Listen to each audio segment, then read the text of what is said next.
Welcome to America's Cannabis Conversation, where you can hear experts from all facets of the cannabis business as to what's happening in this exploding industry. Keep yourself informed. Join the conversation. Hello and welcome to America's Cannabis Conversation Quick News. I'm Dan Perkins. Austin, Texas. Texas ban on selling smokable hemp temporarily lifted by a judge. A Texas judge gave 4 hemp companies procedural victory on Wednesday, temporarily lifting the state's ban on smokable hemp products. Activists celebrated the win and see it as a sign that the ban will indefinitely be removed as the case moves forward. While Texas legalized the non-intoxicating version of cannabis crop last year, the law was written in a way that only prohibited the manufacture of smokable hemp, leaving an opportunity for businesses to import and sell products from other states. But the state's Department of State Health Services issued an implementation regulations that went into effect earlier this month that go further and explicitly forbid the sale of any smokable hemp products, prompting 4 companies to file a suit in Travis County District Court. They argued that the ban is unconstitutional and asked the court to make it so companies can produce and sell the items in-state. Judge Livingston has taken preliminary action, issuing the temporary restraining order that enjoins the state from enforcing the ban on smokable hemp products, processing, and sale. The TRO expires on September 2nd, when the court will hold a hearing on the plaintiff's request for temporary injunctive relief. We applaud the judge's decision, Zachary Maxwell, president of Texas Hemp Growers, said in a press release. While today's ruling is not the concrete declaration that the state overstepped its boundaries, it does reinforce the idea that manufacturing, processing, and selling smokable hemp products in Texas is perfectly legal prior to the enactment of the rule on August 2nd. Montpelier, Vermont. Vermont marijuana sale legalization bill caught up in a spat over a seatbelt provision. Key Vermont lawmakers announced on Wednesday that they were working to finalize a bill to legalize marijuana sales by the end of this month, but disagreements over an unrelated provision dealing with seatbelt policy could jeopardize the plan. While the advocates felt encouraged that the conference committee convened to hash out differences between versions of the cannabis legalization passed by the House and Senate, the meeting of the 6 lawmakers became especially contentious when the discussion turned to the seatbelt rules. The House inserted a section in their version of the marijuana bill that would allow police to pull people over for not wearing seatbelts, a proposal that's been a consistent source of controversy in the Vermont legislature. During the negotiating sessions, the bill's state sponsor, Senator Dick Sears, called the provisions a deal killer. If the House is going to insist on this provision, then we might as well walk away. Representative John Gannon, who chairs the House Committee on Government Operations, responded that this is a critical position for the House. That goes to our concern about highway safety. Washington, D.C. In our last story, the Library of Congress highlights racist news coverage used to justify criminalization of marijuana a century ago. The Library of Congress is documenting racist depictions of marijuana in the early 20th century news coverage that helped to drive the criminalization of cannabis, highlighting sensational articles about the plant and that the federal research body says effectively it served as anti-Mexican propaganda. The exhibit points out that from 19th century to early 20th century, newspapers reported the early rise of marijuana post-states. Alarming reports of the menace of marijuana reached the United States press. Tales of the alleged atrocities fueled by the drug are often tied to anti-Mexican propaganda. And this has been your American Cannabis Conversation Quick News Update. So let's see who's on the show today. We have Dr. Jordan Tishler, the cannabis doctor, on call. And we're talking about further extension of what's going on in the pandemic and how it's affecting his practice. Morgan Fox is going to join us from the National Cannabis Industry Association and talk about some of the legislation that was not happening this year that they're a little bit disappointed on. Stuart Tomc from CV Sciences will talk about his product line, including his CBD line. And finally, our roving reporter Chase Roberts is going to bring us an interview with Dale Schuyler Jones, a lawyer, is the executive chancellor who serves as president and CEO Oaksterdam University. If you missed any of today's conversation, you can go to W420radionetwork.com, the archive section, and download the rest of this show or any other show in our extensive archive. Thanks for listening, and we'll see you again next week. This is Dan Perkins. Want to find out if cannabis can help your medical condition? It's time to hear from our cannabis doctor on call. Welcome back to the conversation, and joining us today is our good friend Dr. Jordan Tishler, and we're going to talk about technology today. How do we take cannabis? There's been a product from Gilead Health Science, which has the only FDA emergency-approved treatment for COVID-19, which is a series of injections. And they announced this week that they're starting clinical trials on a inhaled or vapor equivalent to it. So I thought about that in terms of cannabis. People don't want to necessarily smoke, and you've got tablets and you've got and edibles. But as I understand it, and I've asked Dr. Jordan to talk about it, how he uses vapors or inhalation or whatever the right word is for his practice, that he could give us some education on why he uses it and why he thinks it's good or bad. So, Dr. Tishler, welcome to the conversation. Oh, thank you. It's always good to be here. So, tell us about what is the right word? Is it vaporizer? Is it inhalation? What's the right word for your practice to do that? Well, I think that the words mean slightly different things. So let me try to clarify for our listeners a little bit. Anything that you inhale would be inhalation. So that would, with regard to cannabis, include smoking, right? Okay. But the way I think of this is that there are different ways or different things that one could inhale, some of which are safer than others. And so, the first thing is we probably should stop for a second and say, well, why inhale the stuff at all? And the answer to that is that cannabis behaves differently as a medicine depending upon how we take it. And so inhalation is a method of giving cannabis that has certain characteristics that are particularly helpful in certain circumstances. So anybody who's ever smoked cannabis can certainly attest to the fact that it is relatively rapid in its onset. If you go to the internet and look this up, you can find people saying it's immediate, which is a bit of a stretch. It's quick, but it's not instant. And I think that's important because we want people who are new to this to realize that because it's not instant and takes sort of 10 to 15 minutes to kick in, you can take a lot of puffs on a vaporizer or a joint or something in that 10 to 15 minutes, and that's not something you want to do without some thought to how much you're getting. But that being said, the point is that inhalation is relatively rapid onset compared to most medications. It also has a moderate duration of about 3 to 4 hours before it starts to wear off. So in certain circumstances, that's a very ideal approach to treating things, for example, like a migraine-type headache or nausea, those sorts of things that are episodic or intermittent in their nature. And to contrast that, then we have things you can take by mouth, which are very much the opposite, right? They're slow to start working. And in fact, it can even be a little bit unpredictable as to when they're going to start working. But once they do start to work, they work for much longer, more like 8 to 12 hours. So that's kind of more like our extended release medicine and is useful for things like 24/7 back pain or something like that, where it's kind of more of a continuous nature. So let me ask you, if I could, a follow-up question. I think this is the right way to ask it, but if not, I'm sure you'll educate me.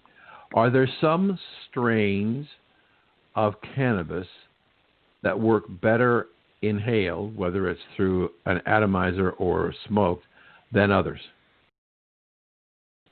No. Thankfully, that's just one variable we don't have to worry about. In general, strains don't vary very much in sort of what they can accomplish for us, and the way in which we take them, or the way in which we take cannabis, doesn't seem to vary so much strain to strain in terms of how you're ingesting it. Different strains have different levels of THC. Is that correct? That is absolutely correct. And I think that's one of the areas where we've seen some missteps on the part of the medical side of the industry. But it's also an area where we can sort of differentiate between these strains. So, obviously there's a fair amount of emphasis that's put on things like the name of the strain, which turns out to be completely unreliable, and on the sort of classification of that strain into either the indica category or the sativa category. And it turns out that none of these things actually mean anything in any reproducible or predictable fashion. But what we can say is that strains that have more moderate potency, sort of more in that 15 to 20% THC range, are generally more effective for medical purposes compared with the strains that have super high levels of THC. And that has to do with the fact that since this is measured in percentage, the higher the THC level, the less of the sort of accompanying helping chemicals that we would expect to be able to get from cannabis. And what we know is that THC is certainly the main medicine, but it's not effective by itself. We've had THC available as a pill for 30 years as a pharmaceutical, and frankly, it doesn't work very well, so we don't use it very much compared with actual cannabis. And that's because of this process that you've probably heard of called the entourage effect, which basically says that you get a bunch of chemicals from cannabis. THC is sort of the lead actor, but the supporting cast is important too in helping the THC do its job. And without that supporting cast, THC just doesn't do a very good job. So again, sort of those moderate potency strains are going to have a better representation of those helper chemicals that we need. What I have seen in videos is that there is machinery in the cannabis industry that will take the cannabis plant, pulverize it into a very fine powder, which is then put in an atomizer or puffer or whatever the right word you want to use, that you can take it directly into your lungs. And my question to you is, if I'm going to smoke a joint, or I'm going to bring in the smoke versus actually bringing in the plant itself in a pulverized form or powder form, am I getting more power out of the powder than in the smoke? Or does it not make any difference? No, it doesn't quite work that way. So when we smoke it, and I mean this literally, like, so we are lighting the material on fire, essentially what we're doing is we're using heat to liberate these cannabis chemicals, and actually there are some positive transformations, and then we're also producing a bunch of toxins as well as some small particulate matter that we don't really want to get in our lungs. And so that's the smoking side of things. And to me, the issue here is why smoke when we can get the same benefit without the smoke and without those toxins through vaporization. When we talk about vaporization, what we're doing is we're using a device that is smart enough to heat the material to a temperature at which those chemicals that we want as medicines become a steam. And we can inhale that steam, but the temperature is very precisely controlled so that we're making steam, but we're not actually burning the cannabis plant material. So we're not creating those toxins and we're not creating those fine particulates that we want to avoid. And that's the ideal way to do this. So you're talking one about of these cannabis flower machines. Is that like a vaping pen, or is it a different technology? Perfect question. Thank you. No, it's very much not like a vaping pen. So the devices that I'm talking about are, generally speaking, slightly larger overall, and you put the ground up cannabis material into them. And the thing that's crucial about these devices is that they actually have a little computer brain inside, and that brain is measuring the temperature at the heating element and adjusting the feedback so that it goes to the right temperature, which is 350 degrees, and it stays there. And that's the point, is that some vaporizers, ones that are not created well, may get to 350 initially, but as you use them, that temperature drifts up and up and up, and eventually we start to make some of these toxins that we want to avoid. These vape pens are not really vaporizing, right? The process of vaporizing is not combustion. It's simply making that steam that we talked about. And these little pen things are like dumb little devices that have a battery and a heating element. And so they're not vaporizing that oil in the cartridge, they're burning that oil in the cartridge.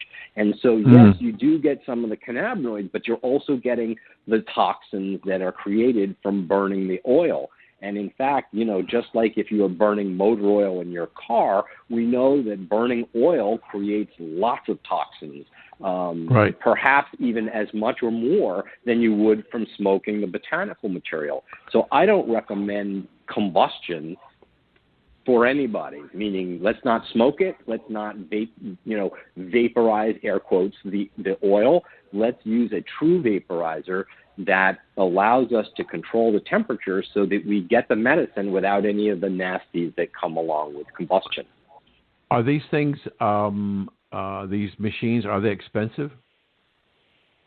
No, not at all. The one that, it's funny that you ask, because first of all, I have no connection specifically. I don't make any money from any of these companies, but I will say that I've been through about 50 or so of these machines to find ones that I think are effective for my patients and also are cost effective. And so there was a machine out there that was a really good machine, but it was about $280, and it was the best that we could get.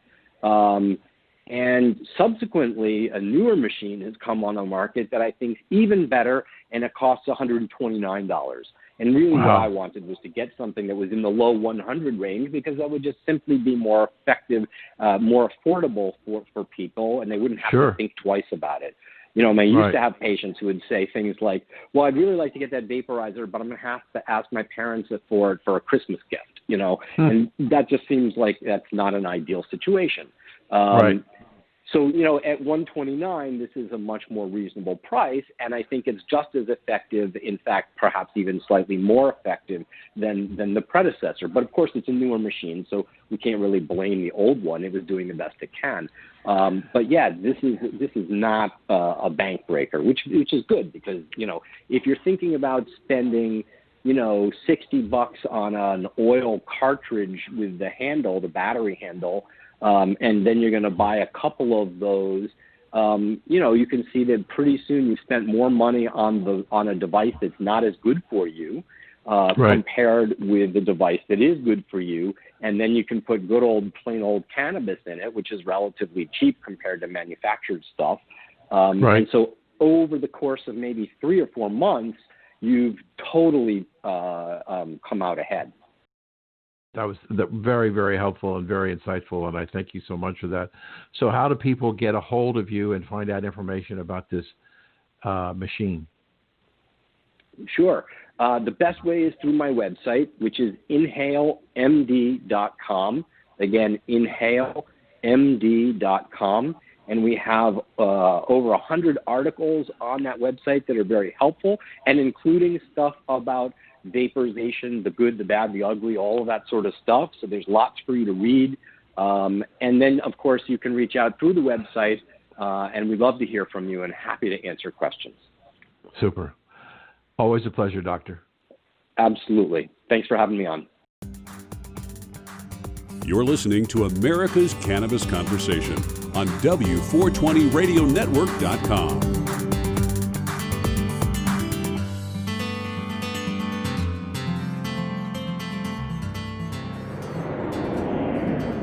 Your new cannabis electronic checking account can offer you PIN-secure credit and debit cards for your clients.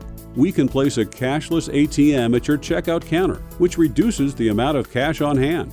Did you know that we can help you bring legacy cash into your new cannabis electronic checking account? No more paying with cash. Making payments with your electronic check is safe and secure. So if you find yourself up at night worrying about somebody breaking in and stealing your cash, consider a cannabis electronic checking account. To find out if a cannabis electronic checking account is right for you, call 888-420-8884 and ask for Dan Perkins. That's 888-420-8844. W420RadioNetwork.com. Welcome back to the conversation, and joining us today is a frequent guest and contributor, Morgan Fox from the National Cannabis Industry Association. And I've invited him on today because I think it's important to talk about the most recent projection I saw is that cannabis sales may be up as much as 40% for the year in 2020. And I'm curious as to what Morgan and the Industry Association thinks about what are the near-term prospects and perhaps longer-term prospects for the cannabis industry. So welcome back to the program, Morgan. Thanks for having me. So what do you think? What does the rest of 2020 look like? Despite the fact that sales have generally been up, although there's a lot of variance from state to state, as well as even from business to business, the ongoing strains of operating in a pandemic are also creating a bunch of additional costs that aren't necessarily being recouped. Cannabis businesses are still ineligible for PPP loans and other SBA funds, and they still have the traditional problems that they had to deal with, such as overregulation, high regulatory costs, high barriers to entry, and the inability to find banking and extremely high tax rates. So all of these things are stand in conflict with the perception that the industry is doing great and like sales are up across the board. The fact of the matter is that those don't necessarily balance each other out, and there are a lot of businesses out there that are still really hurting. That being said, there is the possibility that we might see some reforms in Congress this year, whether that be through appropriations, through a coronavirus stimulus bill, or through a standalone legislation to get some form of cannabis banking reform, but most likely in the form of the Safe Banking Act. We're still very hopeful that will happen this year. There's a less of a chance, but still non-zero possibility that something like the MORE Act could actually move forward during this session. Not very, very likely, but it has been revived, particularly in regards to the national conversation around police reform. And obviously, prohibition is one of the major drivers of bad criminal justice policy. So there's less of a chance of that happening, but it's something that we're definitely keeping our eye on. Hopefully, if we see some sort of banking reform, then the industry itself will be in a much better position going into next year, and we'll be able to really start working with financial services providers in a way that increases safety and decreases costs all around, allows people to do more job creation, et cetera. In terms of laws, most of the state legislative sessions have ended or are too bogged down with coronavirus-related issues to really address cannabis policy reform, but there are a couple that are still looking at the issue. Whether or not they're able to do so, I think remains to be seen, but there's been a lot of talk in New York and New Jersey about pushing things forward. And then we have the ballot initiatives. So unfortunately, several states were forced to postpone their campaigns due to the pandemic, including Arkansas, Missouri, and Oklahoma. The campaign in Idaho is still technically alive and considering suing the state in order to be allowed to gather signatures, but it's unknown whether that will be successful at this time. And time is running short before the election, so it might be a pretty difficult lift, particularly given the lower population density, which can negatively affect petition gathering. We are looking at a number of states that are either will or are likely to have cannabis-related ballot initiatives in front of the voters in November. So Mississippi has actually a couple of different medical initiatives. New Jersey has an adult use initiative. South Dakota is looking at a medical and adult use initiative. And then the ones that are still waiting to find out if they qualify are Arizona for adult use, Montana for adult use, and Nebraska for medical. So it's still possible that we're going to see a number of new states enact more sensible cannabis policies and open up new markets for the cannabis industry. Going back to what you said early in this call, there seems to be, if I'm correct, and you can certainly correct me if I'm wrong, I won't apologize for that. The dispensaries, whether they are recreational or adult use only for medical, they've got to comply with the COVID-19 precautions within their state, but they're, as you said earlier, they're not qualifying for any financial aid to help pay for these. Is that correct? Absolutely, and in many cases, they have even more stringent requirements and protocols than other businesses. Why would that be? Well, because of the nature of their work and because they are unable to really do cashless transfers in many cases, they have to take extra steps and precautions in order to keep their customers and their workers safe. They also have the same employee protection requirements that have been mandated by Congress as a pandemic relief to deal with as all other businesses, despite the fact that they're not getting any sort of funding or relief from those laws. So they've got to comply with the laws. They don't get it. They don't qualify for any of the loans.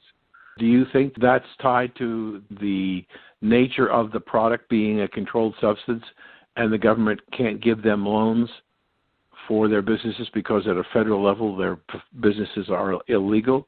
Well, it's absolutely the biggest reason, and it could be easily rectified by writing exceptions into these laws. Those have been proposed on several occasions and end up getting stripped out.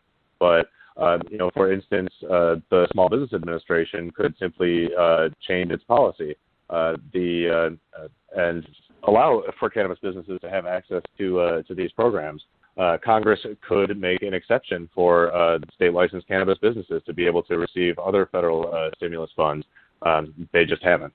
And I think a large reason of it is because a lot of lawmakers are still either ignorant of the benefits that these businesses are providing, or are extremely misinformed as to what regulated cannabis markets look like compared to illicit markets and the benefits that regulated cannabis has for society.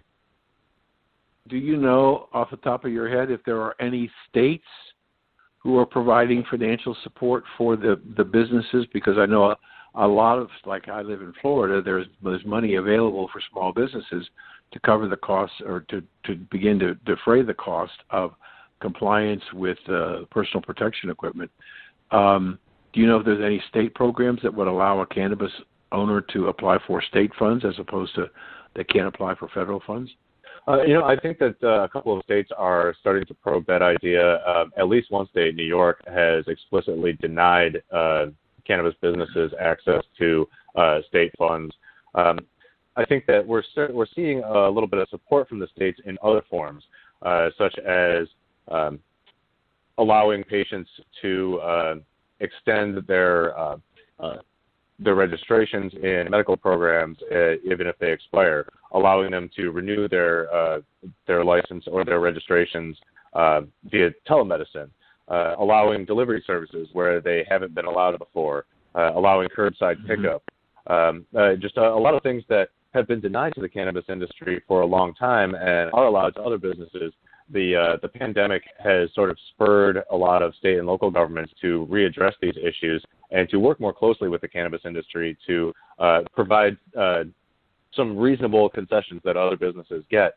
And what they're finding is that the cannabis industry can absorb and deal with these abilities and these concessions just like any other business can, and do so effectively and safely. And that is definitely helping, although clearly some sort of state-based loan or relief programs would be beneficial and would save a lot of businesses and save a lot of jobs. The states who have decided that they're going to allow the sale of both either medically or adult use and allow these businesses to go in and to collect revenue, knowing that it's quote against the law on a federal standpoint, but yet what they're doing is taking the revenue from the dispensaries and not providing any support or minimal support. That seems to me almost immoral. Well, this is an issue that's kind of ubiquitous among state leaders and regulators when they're looking at the cannabis industry. I think many of them, unfortunately, look at it entirely as a revenue source and want to try to squeeze as much money out of it as possible without recognizing that you have to support these businesses as well in order to keep that revenue flowing. And that by doing things like providing relief funds or loans and actually decreasing taxes in many cases, that you have more tax revenue coming in the long run because it makes these businesses better able to survive and thrive and transfers more sales into the legal market than the illicit market. Was the illicit market anyway at all impacted by COVID-19? Did it change the habits of people? I've been reading a lot of anecdotal evidence that suggests that the illicit markets are hurting pretty severely, and I think that some people ascribe that to people wanting to just want to get more and not being able to find reliable sales with their traditional illicit market suppliers.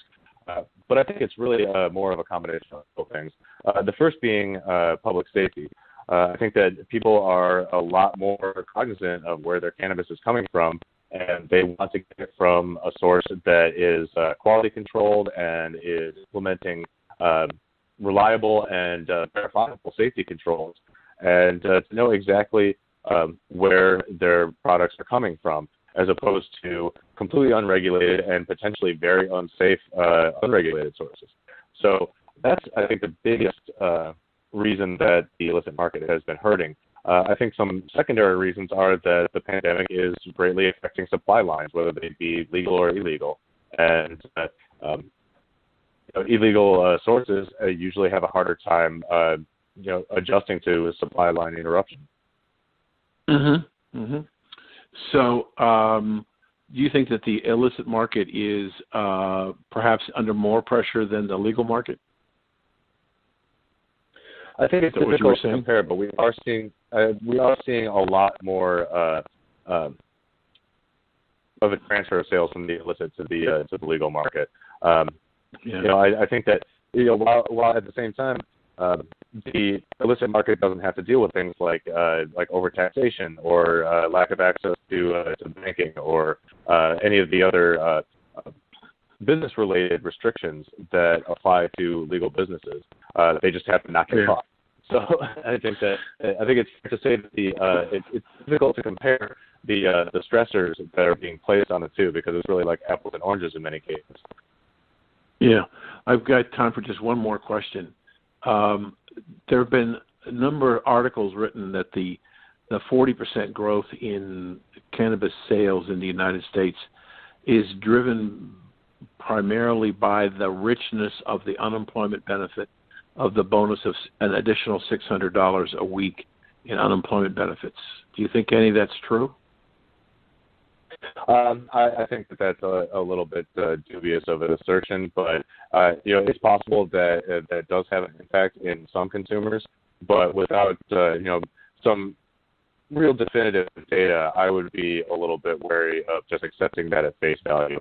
I think what's much more likely is that we're seeing slight upticks in consumption because of perhaps stress or anxiety, or deciding that they want a safer alternative to alcohol, particularly when there are a lot more health concerns to worry about and when people are stuck at home. But I think it's also very, very much a case of that used to frequent the illicit market taking their business to legal and regulated stores instead for safety reasons. Super. Well, thank you for joining us today. We've been speaking to Morgan Fox of the National Cannabis Industry Association, talking about what's going on in the industry today. Thank you for joining us today, Morgan. Thanks again for having me. You bet.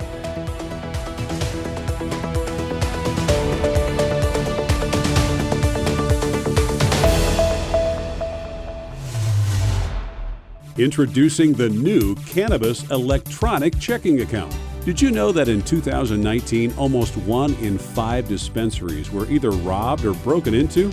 Your business is cash only, because up to now you didn't have access to a banking account that would allow you to deposit the daily receipts from your business. Some owners have started a banking relationship only to be told in a few months that the institution was closing the account. For the first time, you can now have a reliable business checking account.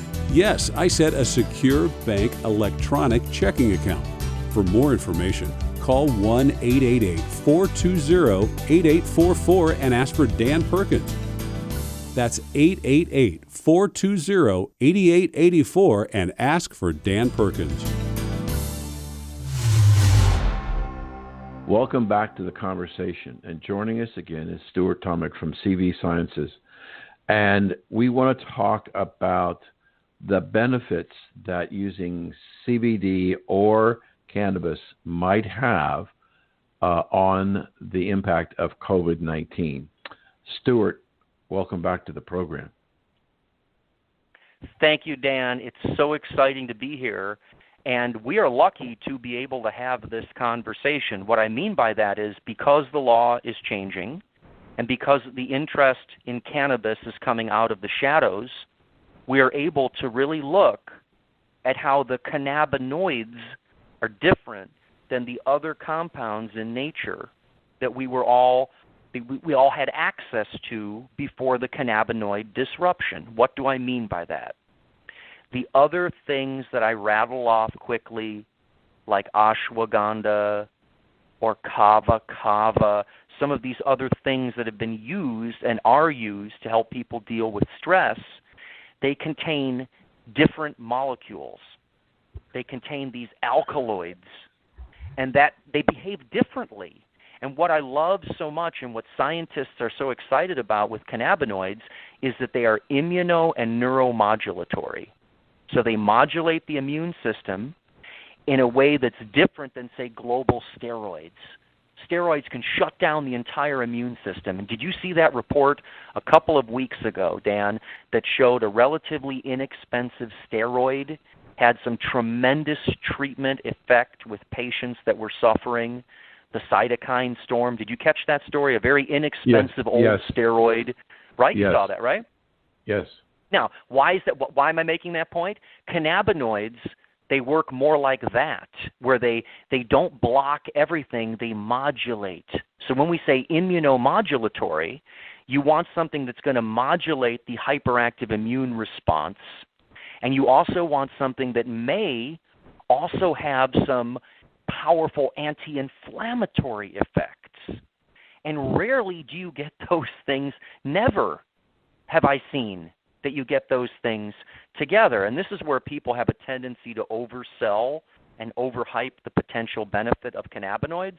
However, I'm sure you've seen reports recently that they're looking at different cannabinoids under the lens of COVID as something to help modulate this immune inflammatory response. And we might end up seeing drugs approved by the FDA that are derived from cannabis to treat this and other virulent conditions, and that will really lend credibility to all of the years people have supported the plant. You know, Stuart, speaking of that situation, I had on the show about maybe a month ago, head of a research team in British Columbia that is doing exactly that. They're doing a Canadian in essence, Food and Drug Administration controlled study on the impact of cannabis on a treatment for COVID-19. And what he was saying to me was that COVID-19 is functionally an infection. And as you just pointed out, cannabis has tremendous ability to fight infections. So they're doing their phase 1 trial, and they hope to be in phase 2 by the end of the summer. But if we could use an all-natural product, cannabis, to attack the virus and clear up the infection, we would have a huge, as you said, a huge opportunity to add more legitimacy to the cannabis marketplace and what it can do to try and heal people. Interesting, in the current show that's on the air right now, I did a story from Dr. Oz where he talked about he had a meeting. He didn't understand why the government was so opposed to legalizing cannabis. And initially he was not, quote, in favor of it, but he couldn't give a rationale why it should be. He met Montel Williams, who has been on cannabis treating his illness, and he monitored him for months just to see what was happening. And he finally called and had an interview with people from the CDC and from FDA, and they both admitted it was bureaucracy that was creating a problem. He says, this is such a good thing. We need to get out of the road and allow it to be expanded and modified. And they both agreed. But it hasn't happened. But I understand what you're saying, that we find out more things about cannabis every day and what it can do other than just pure recreational. So yes, and that's why, and I hate to, yes, that's why I can't wait to come back on your show, because as a publicly traded company that's playing both horses, the pharma side and the dietary supplement side, and maybe eventually the recreational side, I hope as more people are listening, they can hear there's something here for everyone. There's a huge market here. I believe that both with cannabis and CBD, we have not given either one of them justification. I mean, I know that we have approximately 46 states that now allow CBD to be sold. The other 4 still haven't gotten the legislation done. But with my own personal experience, we talked about on our last show about CBD for sleep and taking it before bedtime. I, as you know, have a foundation called Songs and Stories, and one of the things I suggest to veterans who have sleep deprivation, which is a huge problem for decades after your service, get yourself a Fitbit. You can monitor the quality of your sleep, and think about using CBD just before you go to bed and see if it helps. I get lots of feedback from people who said I've slept better. I don't sleep well every night, but I've had more good night's sleep using the CBD product than I can ever remember. And yet we don't have anybody per se. You're talking about it, but the government's not talking about it. Even the VA won't allow veterans or active duty to use CBD because if there's any trace of THC, they could be discharged and lose their pension. So there's still a lot of stupid things that are going on that are stymieing the ability to bring this wonderful drug, natural drug, to the marketplace to help people with so many problems. Well, that's the reason why the science is so important. And because I've had this experience one other time in my life, I'm biased and I think I know what's going on. Let me explain. I worked in the fish oil industry for nearly a decade, and I watched Grandma's cod liver oil turn into a big-time seller, became a competitive market, turned into an FDA-approved drug, turned into another FDA-approved drug, which turned into standard of care. And now they were making fun of you for wasting your money on omega-3, and now they have a prescription for pure EPA, 98% EPA that lowers death, 25%, that's a prescription approved by the FDA. So we are still early. We're very early in the investment. We're early in the cycle, and I think that the rate-limiting factor is the science.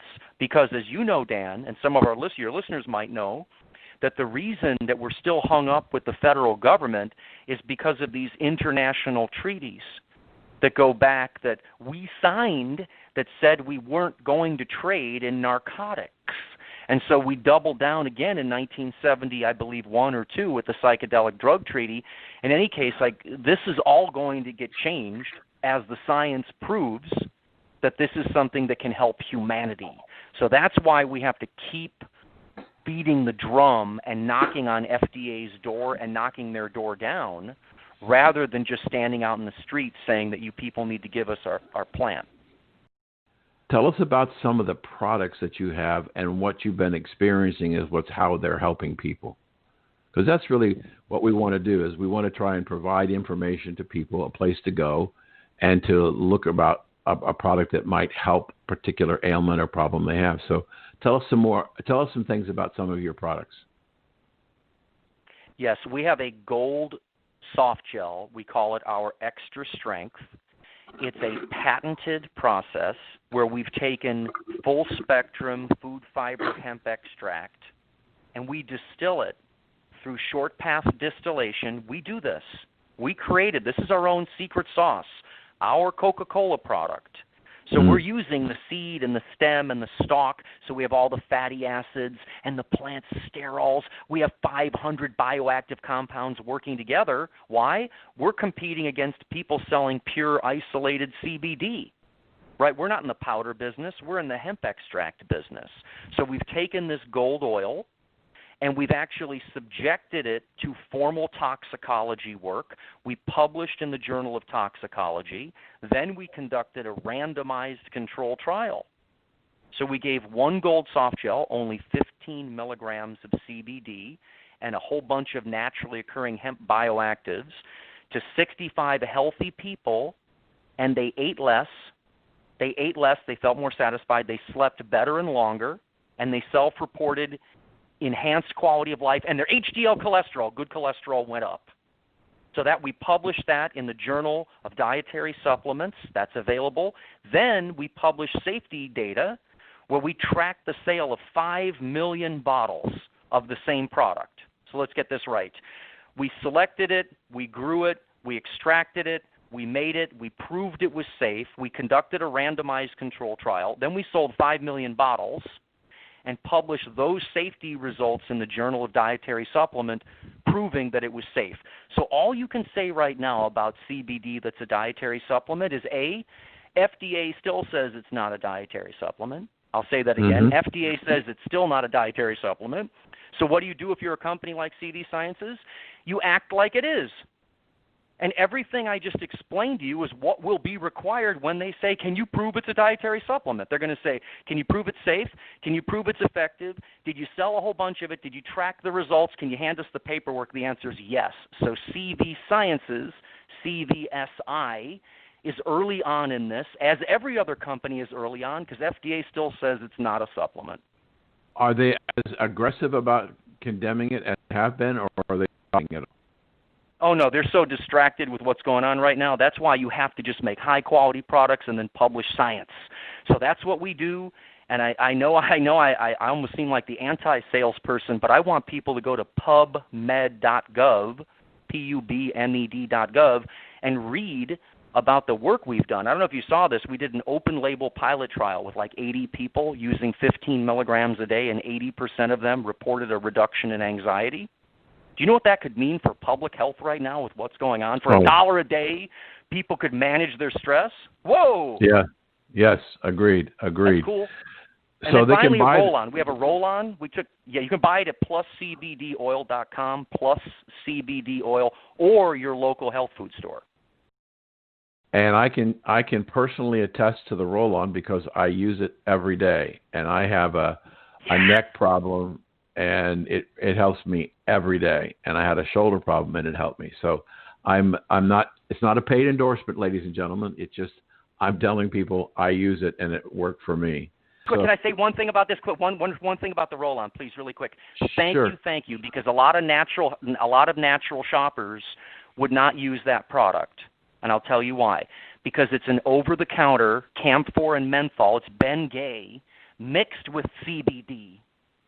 So it's nature and science. I mean, it's really, is that a drug, right? You know, is it a supplement? What is it? It's in a weird new area.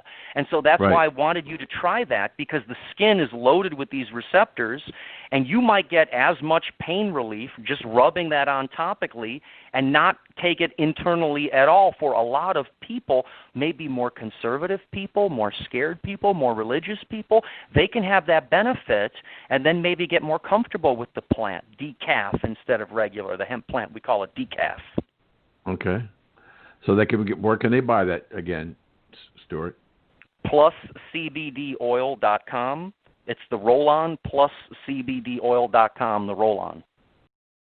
And I'm sorry to say with Stuart, we're out of time again. So we've been speaking to Stuart Tomc from CV Science. And what's the website again to buy product, Stuart?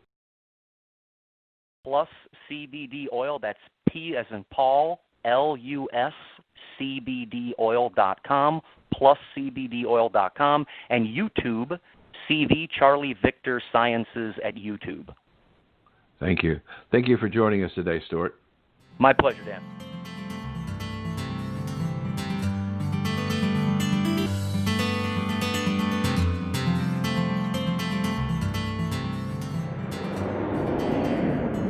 America's newest and fastest growing cannabis-focused radio network is expanding across the country and looking to add to our sales and marketing team. America's Cannabis Conversation offers listeners insight and information on the exploding world of cannabis. It also gives advertisers the opportunity to reach a hyper-targeted audience, literally neighborhood by neighborhood, in markets all across the country. We're looking for a few motivated individuals that want to essentially run their own local business in markets like Boston, Las Vegas, Reno, Orlando, and more. To learn more about this exciting opportunity or to apply, visit americascannabisconversation.com. This is Chase Roberts, recording for W420 Radio Network, and today I'm speaking with... Hi, I'm Dale Sky Jones, Chancellor for Oaksterdam University. And yes, today you were at the ICBC conference. You were a moderator. What was your panel about? Mergers and acquisitions, finding good quality partners and making sure that those relationships not only last, but if they do need to part, they do so on equitable terms. And what is the primary function of what you do? Who's your target audience? Who's involved with your network? Well, Oaksterdam University was first founded in 2007, and we've had over 40,000 students from over 40 countries go through our doors since then. We teach both on campus in Oakland, as well as a new campus opening, or I should say reopening, in Los Angeles, and we're also online. And so we have everyone from patients and their caregivers through investors, regulators, business people, folks just trying to find a job. So our network includes the folks that went all the way to the Supreme Court on this issue to fight for our original rights to access medical cannabis, all the way through folks that just graduated high school and are trying to find their careers. So this positively affects pretty much everyone. And what kind of courses do you offer? Oaksterdam University has two core programs. One is the business of cannabis, and the other is a horticulture program. That is the only hands-on hort lab in the world where students can come and get real-life experience with the plants. The business program, we've just expanded, and so we're adding new programs within the business program as we go. So 2020 is a really exciting year. And then we also have different electives and special one-off classes. We hold things like job fairs and graduations, great networking opportunities. And do you find with the boom in the industry that your student population has grown immensely? I would say that our student population has evolved immensely. And it's interesting now, I realize that I'm almost more conservative in the room with some of my graduates about being out and being a mom with cannabis with my own PTA. And so I get inspiration from the students that walk through our door who are trying to not just have this be transactional, but in fact transformational. Try that again.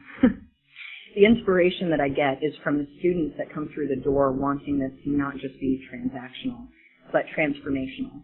And part of what we teach at the school is not just how to make money in the industry, but also how to be involved in your community, which is ultimately going to improve your bottom line.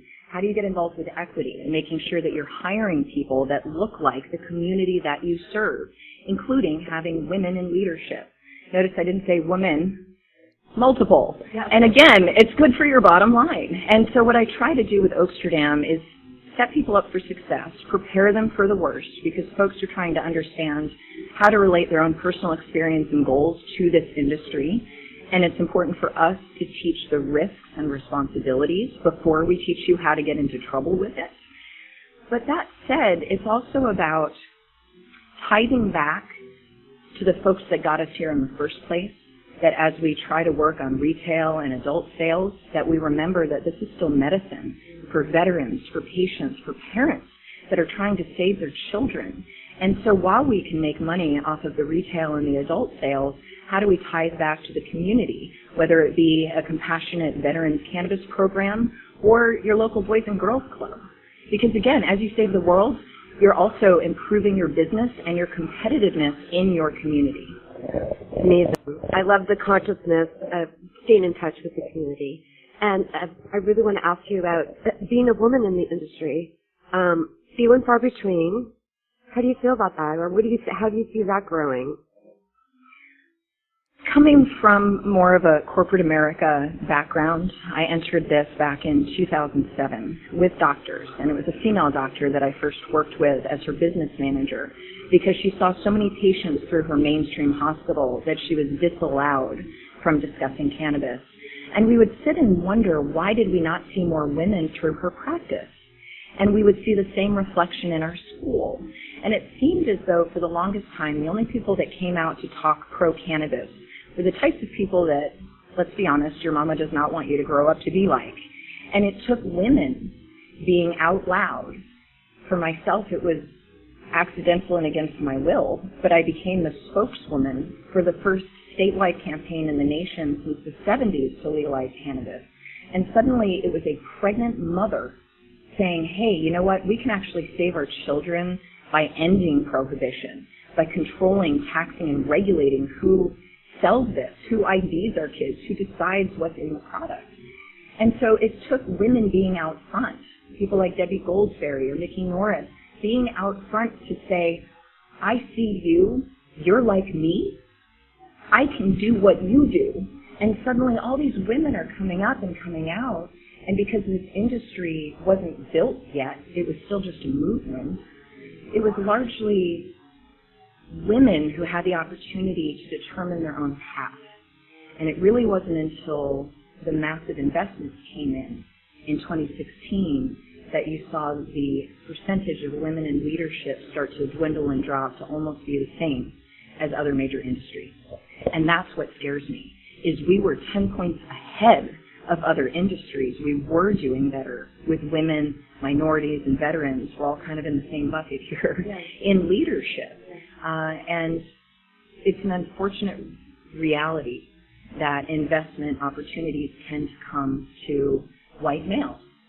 And so it's extraordinarily difficult for women to get the financing, minorities and veterans as well, to get the financing, the opportunities, the introductions, to get into the right rooms in order to achieve that. And so it's just, I think, incumbent upon all of us to have higher expectations of one another, that if we do business with someone, that we ask them, how are you tithing back to your community? And show me your women in leadership. Where are your veterans? Where are your equity partners? How are you leaving it better than you found it? And if you're not doing that, you're not going to work with me. I think people will meet the expectations that we set for them in this industry. We can demand better from each other. Amazing. Agreed. Now, I want to thank you for your time, but where can people find you?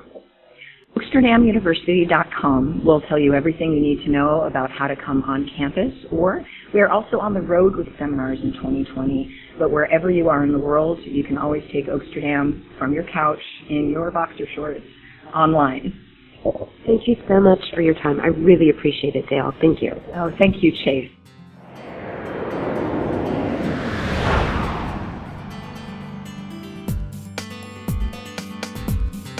Thank you for taking part in America's Cannabis Conversation. To hear this show in its entirety or to hear any of our archive shows, log on to americascannabisconversation.com and tune in next Saturday at 4:20 p.m. for the next installment of America's Cannabis Conversation.